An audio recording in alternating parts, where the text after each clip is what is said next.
Hello everyone, welcome back to my channel. So आज हम एक ट्रिप कर रहे हैं जहाँ पे हम गुड़गांव टू जयपुर जाने वाले हैं और जयपुर एक्सप्लोर करने वाले हैं फॉर 3 डेज़। हालांकि मैं जयपुर बहुत बार एक्सप्लोर कर चुकी हैं, बट देन टू हम लोग जयपुर घूमने जा रहे हैं। यहाँ पे हम रुके हुए थे जहाँ पे हमने कुछ रिफ़्रेशमेंट लिया था। सो वहाँ का ये वीडियो है जहाँ पे हमने चाय पिया था और कुछ कैंडीज़ वगैरह ख़रीदी थी। ये हमारी बस खड़ी हुई है वहाँ पर।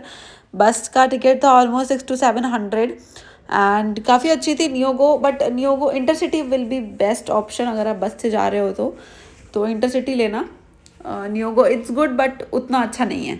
देन उसके बाद यहाँ पे मैंने आंवला कैंडी और कुछ सॉफ्ट के डब्बे ख़रीदे थे, तो ये मैं उसको टेस्ट करके देख रही थी। अच्छा टेस्ट था। और यहाँ पे जो आप इन्वायरमेंट देख रहे हो, ये बस बहुत अच्छी जगह पे रुकी थी। It was Alwar. और यहाँ पे आपको भी मैं दिखाऊंगी कि लाइन से आपको बहुत सारे ऐसे रेस्टोरेंट्स दिख जाते हैं। यहाँ पे आपको बहुत सारे लाइक बर्गर किंग भी है, हाईवे किंग भी है। ये हमारी बस खड़ी हुई थी, यहाँ पे हम वॉक कर रहे थे। मोस्ट ऑफ द रेस्टोरेंट्स बंद हो चुके थे क्योंकि हम लोग 2 बजे रात के रुके थे। ये 11-12 बजे तक रहता ओपन। एक रेस्टोरेंट ओपन था जिसमें हमने चाय वगैरह पी थी।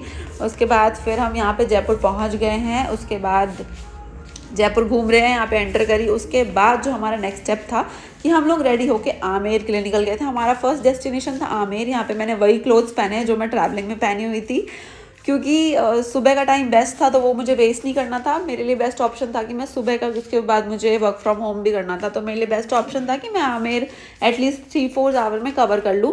हम सुबह 5 बजे पहुँचे थे। उसके बाद 7 बजे के अराउंड हम रेडी होकर निकल गए थे। ये आमेर जाते हुए बहुत अच्छे अच्छे व्यूज़ पड़ते हैं, तो वो सारे मैंने कैप्चर करे थे। ये आपको आमेर का व्यू दिखने लगा हो यहाँ से ऊपर की तरफ। This was Amer. It was too good, क्योंकि आपको जो फोर्ट का मेन फोटोग्राफ है, वो मेन पिक्चर है, वो यहीं पे मिल सकता है। आमेर की एंट्री फीस होती है 202 रुपीज़ पर पर्सन। 2 रुपीज़ वो बोलते हैं कि जो वहाँ का लोकल हैंडीक्राफ्ट है उसके लिए जाता है। एंड उसके बाद आप टूर गाइड ले सकते हो। हमने टूर गाइड लिया था 1 to 4 पर्सन के लिए। टूर गाइड का जो प्राइस होता है वो 400 रुपीज़ होता है। उसके बाद हम यहाँ पे एक्सप्लोर करने लगे थे, चढ़ने लगे थे। 15 to 20 मिनट्स की वॉक थी, ज़्यादा वॉक नहीं है, इसलिए जीप लेने की ज़रूरत नहीं है, क्योंकि जो जीप लेके जाती है वो घुमा के लेके जाती है और वो 600 पर पर्सन लेती है, तो जीप लेने का कोई भी रिक्वायरमेंट नहीं है। यहाँ पे हम एक वॉल दिखा रहे थे ये अंकल, जिसमें पूरा आमेर जिस वॉल ने कवर कर रखा है, बोलते हैं ये 3rd लार्जेस्ट वॉल है। तो ये आप देख रहे होगे, वहाँ से उन्होंने वॉल पूरा कवर कर रखा है ताकि आमेर में कोई भी अटैक होता है तो ये वॉल में जो भी सैनिक बैठे होते थे वो उनको पहले पता चल जाता था। फिर उसके बाद यहाँ पे हमने थोड़ी सी क्लिप्स ली थी, फ़ोटोज़ भी ली थी। यहाँ पे एक मंदिर था, अगर आप आगे जाके दर्शन करना चाहते हो तो उसके लिए प्रसाद वगैरह ले सकते हो। फिर ये एंट्रेंस था आमेर का। एंट्रेंस पे भी मैंने कैप्चर किया है, बट ये रहा आमेर का एंट्रेंस। यहाँ पे प्री वेडिंग फ़ोटोशूट होते रहते हैं। फिर ये उसका कोर्टयार्ड था जहाँ पे दासियाँ रहती थी और सर्वेंट्स वगैरह रहते थे। ये वहाँ पे टिकट काउंटर भी उन्होंने बना रखा है। यहाँ से आपको पूरा आमेर सिटी का व्यू आता है। ये सब 800-900 परिवार हैं जहाँ पे लोकल हैंडीक्राफ्ट अभी भी होता है। और ये आमेर का फोर्ट अच्छे से देख सकते हो आप। मैंने इसको अच्छे से कैप्चर किया है, डिटेलिंग में कैप्चर किया है। इसमें जितनी भी पेंटिंग्स बनी है वो सारी उस टाइम की बनी हुई है और हर वॉल पे कुछ ना कुछ आर्किटेक्चर हुआ है। यहाँ पे आप देख सकते हो, मैंने इसको कैप्चर भी किया है। यहाँ पे देखो आप, एलिफेंट्स बने हुए हैं। और ये रहा आमेर फोर्ट। यहाँ पे एक फॉरेनर्स का ग्रुप आया था, वो पिक्चर्स वगैरह क्लिक करा रहे थे। ये था दीवान आम, जहाँ पे राजा अपने बैठ के ऐसे प्रजा से मिलता था एंड ऑल। फिर उसके बाद हम अंदर गए थे। हाँ, यहाँ पे देखो, यहाँ पे इतना अच्छा, यहाँ पे ये हाथ से बने हुए गणेश जी का मूर्ति थी, पेंटिंग थी। उसके बाद ये सारा डिटेलिंग आप देख सकते हो, ये सारा हैंड प्रिंटेड है, लाइक ब्रश से किया हुआ है। बोलते हैं कि गिलहरी की पूंछ से जो बाल बनते हैं उसकी ब्रश से ये बनता है, बिकॉज बहुत पतला पतला ये पेंटिंग्स होता है। यहाँ पे एक वॉल पे ऊपर एक पेंटिंग थी, इट वॉज सो गुड। सो इस पेंटिंग में क्या था, जैसे आप इस तरफ खड़े हो तो आपको यहाँ पे कुछ भी कलर नहीं दिख रहा होगा, बट जैसे ही आप इस डोर को क्रॉस करोगे तो उस तरफ से आपको, ये देखिए, उस तरफ से आपको ये पेंटिंग गोल्डन नज़र आती है। ये एक्चुअल गोल्ड पेंट किया हुआ है, लाइक रियल गोल्ड। सी, यहाँ पे ये पेंटिंग्स थी, आप उस तरफ से देखोगे तो आपको लगेगा कि ये नॉर्मल ब्राउन कलर या गोल्डन कलर किया हुआ है, बट आप दरवाजे के इस तरफ आके करोगे ना, देखोगे तो वो गोल्डन चमकने लगेगा उसमें। देन उसके बाद ये गार्डन था। गार्डन के आगे ये शीश महल बना हुआ है। ये सबसे बड़ा शीश महल है, नाहरगढ़ पे भी है एक, बट वो आर्टिफिशियल बना हुआ है। सो ये सबसे बड़ा शीश महल है। यहाँ पे हमने बहुत सारी पिक्चर्स भी क्लिक करी थी।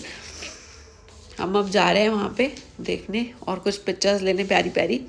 यहाँ पे मैंने फीडबैक लिया था कि कैसा लगा, इट वॉज सो गुड।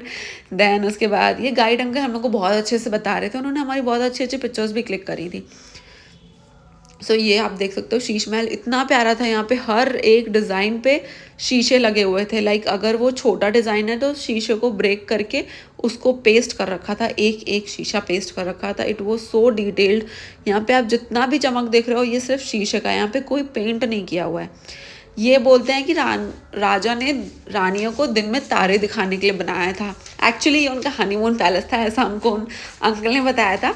यहाँ पे एक कुछ मिरर लगे हुए थे जिसमें आप पिक्चर्स ले सकते हो, बट आप डायरेक्ट उसको क्लिक नहीं कर सकते, तो उसको साइड से लेना पड़ता है। वो पिक्चर्स मैं ऐड कर दूँगी। फिर ये वॉल थी, ये वॉल ऐसे बनी हुई थी कि बहुत ठंडी रहती थी, और जब ठंडी का टाइम होता तो ये हल्का सा वार्म इफेक्ट भी देती थी। उस तरह से बना हुआ था। देन उसके बाद आगे चलेंगे हम अभी, फिर मैं और एक्सप्लेन करूँगी। ये दिए रखने के लिए वो बता रहे थे कि दिए रखने के लिए वहाँ पे उन्होंने बना रखे थे दिए एंड मोमबत्तियाँ, ये सब जो झरोके बने हुए हैं उस पर मोमबत्ती वगैरह जलती थी। फिर ये हमने क्रॉस किया। अब हम कहाँ जा रहे हैं? दरवाज़ा क्यूट है ना? Yes it is. फिर उसके बाद हाँ, यहाँ पे हम आ गए थे। ये रानी के अपार्टमेंट थे, रानियों के अपार्टमेंट थे। वहाँ पे उनका एक किचन था, वॉशरूम था, और एक उनका डाइनिंग था और एक कमरा था। ये जो जितनी भी रानियाँ थी सबके सेम अपार्टमेंट्स बने रखे थे, और वो जो शीश महल था वो उनका हनीमून पैलेस था। तो वहाँ पे कभी कभी जाते थे ऑब्वियसली। बाकी यहाँ पे उनका अपार्टमेंट था। चिमनी भी बनी हुई थी यहाँ पे प्रॉपर, मतलब वैसा अच्छे से। रानियाँ यार कितनी तो रानियाँ बताई थी उन्होंने, हाँ 12 रानियाँ थी। और आप इस वॉल से एंटर, वो जो अभी मैंने दिखाया उनका जकूजी था। फिर आप जब इससे एंटर करते हो ना, तो ये यहाँ पे कॉरिडोर्स बने हुए हैं, और सेम अपार्टमेंट बने हुए 12, ठीक है। 3-3 के डिवीज़न में है शायद ये, हाँ 3-3 डिवीज़न में है, हर रो में 3-3 है, सेम अपार्टमेंट्स बने हुए। फिर यहाँ पे कुछ बुक स्टॉल्स थी। ये गायत्री देवी हैं यहाँ पे, जयपुर की राष्ट्र महारानी। एंड देन उसके बाद ये बक्सा था, रानी का बक्सा था, संदूक था ये, जो अब इन लोगों ने बाहर डिस्प्ले के लिए रखा हुआ है। इसमें उनका सामान वगैरह रहता था, जो अभी हम लोगों के टाइम पे चेंज हो गया है सिल्वर में, स्टील में सॉरी। देन उसके बाद ये कढ़ाई जिसमें जोधा अकबर की शूटिंग हुई है और मूवीज़ के लिए भी यूज़ हुआ है। ये वो कढ़ाई थी जिसमें खाना बनता था। इतनी बड़ी कढ़ाई थी जब वो बता रहे थे। और ये मटका था, इसको भी उल्टा करके रखा था, जिसमें पानी ठंडा रहता था ऐसे करके। फिर हम लोग वहाँ से निकले, हम लोग को थोड़ी थोड़ी गर्मी लग रही थी, हालांकि मौसम ठीक था, बट फिर थोड़ी थोड़ी गर्मी लग गई थी। तो फिर हम लोगों ने यहाँ पे शिकंजी पी थी। ये वो गाड़ियाँ खड़ी हैं जिससे जीप जो ऊपर लेके आती हैं, बट जीप लेने की कोई भी ज़रूरत नहीं है, बिकॉज सिर्फ 10 to 12 मिनट्स का वॉक होता है, इतनी ऊपर चढ़ाई भी नहीं है, इसलिए कोई भी ज़रूरत नहीं है जीप लेने की। वो पैसे ज़्यादा लेते हैं, उसके हिसाब से इतना डिस्टेंस है नहीं, घुमा के लेके जाते हैं। देन उसके बाद ये आमेर में आप जाओगे तो आपको ऐसे हाथी वॉक करते हुए दिख जाएंगे। मोस्ट ऑफ द प्लेसेस में ऐसे हाथी वॉक करते हुए दिख जाएंगे। फिर हम लोगों को फिर से गर्मी लग गई, फिर हम लोगों ने नारियल पानी पिया। ये मैं हाथी कैप्चर करने का ट्राई करी थी, बट कुछ ना कुछ आ जा रहा था, कोई ना कोई गाड़ी और समथिंग। तो सो गाइज हमारा फर्स्ट डे एंड होता है यहाँ पे। फर्स्ट डे एंड नहीं होता, ये अभी आधा पार्ट है, अभी मैं आधा पार्ट सेकंड वीडियो में डालूंगी शाम का। सो बाय बाय।